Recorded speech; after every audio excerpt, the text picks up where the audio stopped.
Bismillahirrahmanirrahim. Assalamu alaikum viewers. I'm Naz and you are watching my YouTube channel Mojai Mojam. Today I am very excited to share my experience of a workshop where I learned Kokedama Technique and created plants. And I will also share the highlights of the Dawat at my place. Let's have fun. To always have something exciting for us to do. Today I can see she's got something really amazing. I'm really looking forward to it. So if anybody else has any experience, I'm sure we're happy to share. But for starters, we'll hear what Lynn has to, her expertise on how we're going to make this. Thank you, Lynn. It's like a bird's nest. The birds make the nest. It's called a Kokedama. Which means. So what we're going to do is we'll get our plants and then we're going to sort of like make a mud pie almost in the peat moss. This is the peat moss. So this is what you use. You make it into like the black that makes it into like a little mud ball. So we're just going to make a mud ball, and I've just popped some indoor potting mix into it just to mix it so it gives it nutrients. And then the other stuff is called sphagnum moss. So basically that is the dry stuff, and then you put water in it until it sort of... Is it this stuff? Yep. Oh. Yeah. So you get it like that? You get it like this, and then you just put water in it, and then that's what sort of, you make it like a mold it, and then you put your string around. So that's what's holding the plant. Okay. So, and if you feel these are very light, so they're desperate for a water. Okay. When you actually make it, and then how you water them is you just stick it in a bowl or a small bucket of water, and it soaks up into the string and into the sphagnum moss, and then that's how it waters. And how are you going to put it then? Where are you going to put it? You Well, leave it in that one? you can. I've got like one at home, which I've got like a nice dish, but you could pick up something at the op shop, or if you've got something really nice. Some people will add a string and hang it. You can do lots of different things. So And it will not open. it doesn't open. And eventually the string. Some people also put like nice patterns. If you're very good, you could even macrame around it if you're very clever at that. I'm not, so. Oh, I'm sure you are. I'm sure But you it are. looks, I've seen some on the Bunnings website and it looks amazing, but it's not as, I don't feel like it's as easy as they make it look to do like, like sort of nice patterns. But you guys are all very clever, so. Oh, yes. And creative. And so, so I did one with a fern and that one's with a succulent.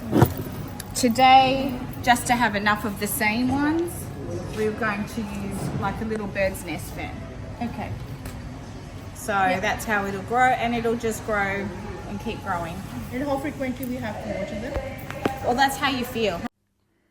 Here we started to create our Kokedama Technique plants.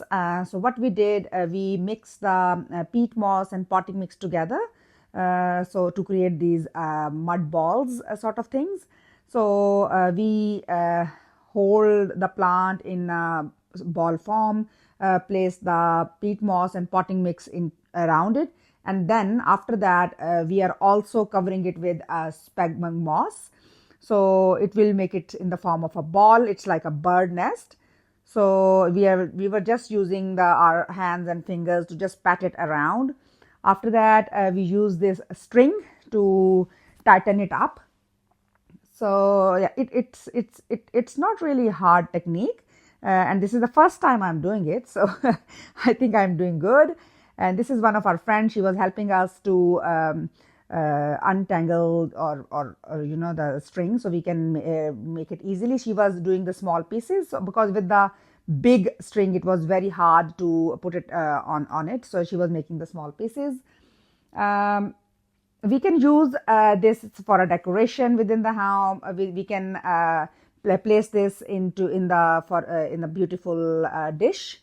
We can use the candle or flower arrangement around it to make it more beautiful. Some people also use macrame around it as to hang it into their home, or you can use just the simple string to hang it in the corner of your room. So I think it's a great idea, and we can use this type of plants in different areas, even inside and outside.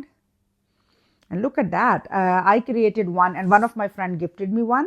So it was perfect, and I'm loving it. And even after 2-3 weeks, it's still doing great.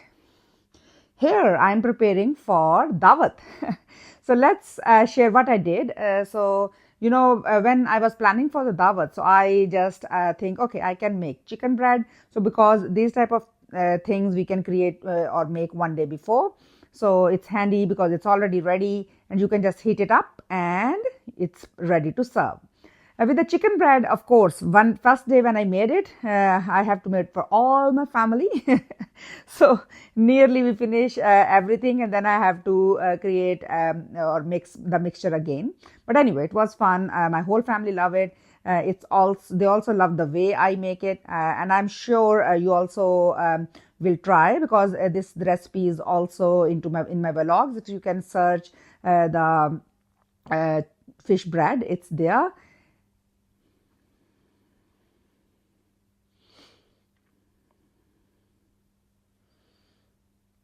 It's also great for the high teas, and if you invite your friends and even your children's friends are coming. So it's a great thing, and children normally love it because it's not really spicy. It's only black pepper and salt in it, and my kids love it.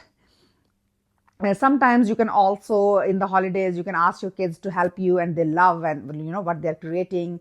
So it's a great idea for involving the kids and to make them busy in the holidays too. So anyways, if you want the full recipe, of course, you can see my whole vlog on it.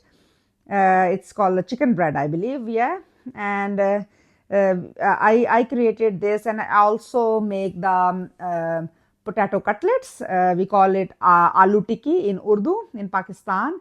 And I love it with the chutneys all together, and it's a great dish. And it's also a side dish. So even if you are doing the high tea sort of thing, you can use these two recipes, the chicken bread and aloo tikki.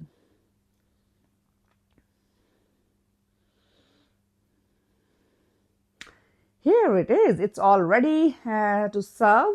So this one I created for my family to eat, and later when I created the ones for the next Dawat for the tomorrow, I just bake them a little bit less than this. So when I will when I will be ready for the Dawat, I will just put it in the oven for more 5-10 minutes, and it will be the same sort of color. All right, here comes my most famous Bengan recipe. We call them eggplants. So eggplants it's a very yummy vegetable curry. Sometimes when I have to create some vegetarian dish with for my Dawat, I normally make this. It's a Chinese sort of dish, and it's a bit of sour dish because I add vinegar or lemon in it.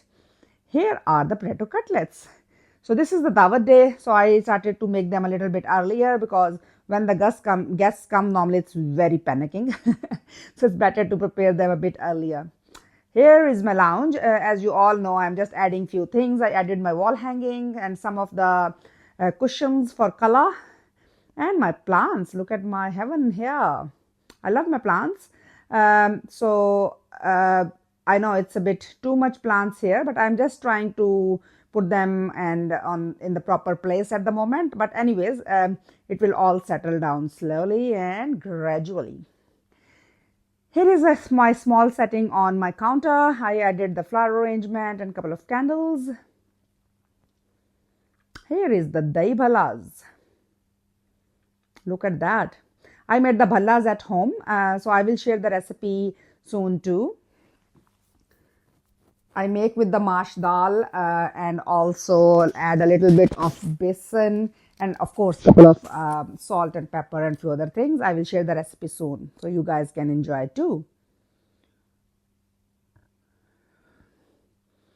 Here are the rice. So on that day I made the fish biryani. This is the most favorite biryani in my home because most of my children and also my hubby, they all love my fish biryani. And whenever if I ask them what I should make, they normally say fish biryani. So yeah, so it's a hit. Here is the chicken bread and the potato cutlets we made yesterday. You can make the potato cutlets and put them in the freezer, and whenever you have guests, it's all ready to go. And here are the pickles, chili and mixed pickle. So this chili pickle, one of my friend's mom made it, and it was so yummy and so hot. Here is the chicken, baked chicken on the left, and right is the kebab salan. And here is the final touch. So I am putting some coriander on it. And here is the bangan curry. It's so yummy. It's Chinese bangan. It's a bit sour and chili, and it's yum. But we only use the black pepper in it. I will soon share the recipe too. And the second last thing is rice, the fish biryani. I hope all the families will love the food. I spent nearly 2 days, and here is the chili chicken, the most favorite for the children. Candles are on and everything is ready to serve.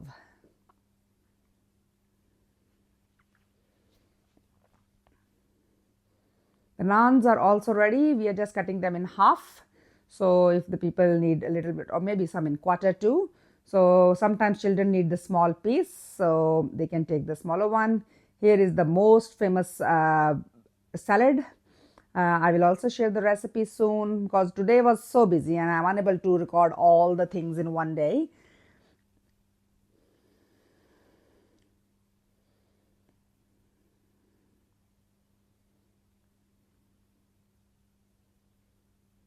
I love Dawats because you can cook things and invite friends, and they can have a great time at your place, and they can also mingle around, make new friends. And it's a great way to communicate with them and to share the food with them. It's a culture. And for the sweet dish, I created the what we call it, oh, I lost the name, faluda. So I made the faluda, and my friends helped me also to decorate it and to serve it. So we put the ice cream, faluda mix, and jelly and almonds on top. It was lovely. The kids love it. And we also made, I think, chocolate truffles. It was a hit for the kids.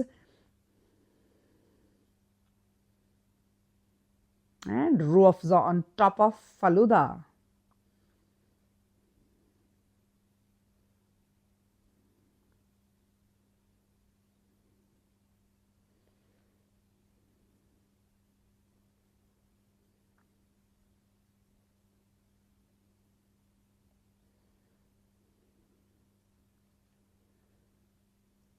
All right, all the sweets are done. Here are the chocolate truffles.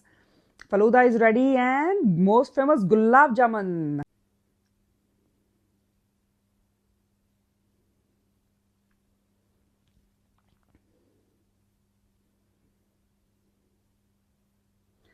Alhamdulillah, we had a great time. Guests had a great time, and now it's time to have some sweet. So remember me in your prayers. See you soon in the next vlog. Allah Hafiz. Like, subscribe, and press the bell icon so you will never miss another video. Thank you.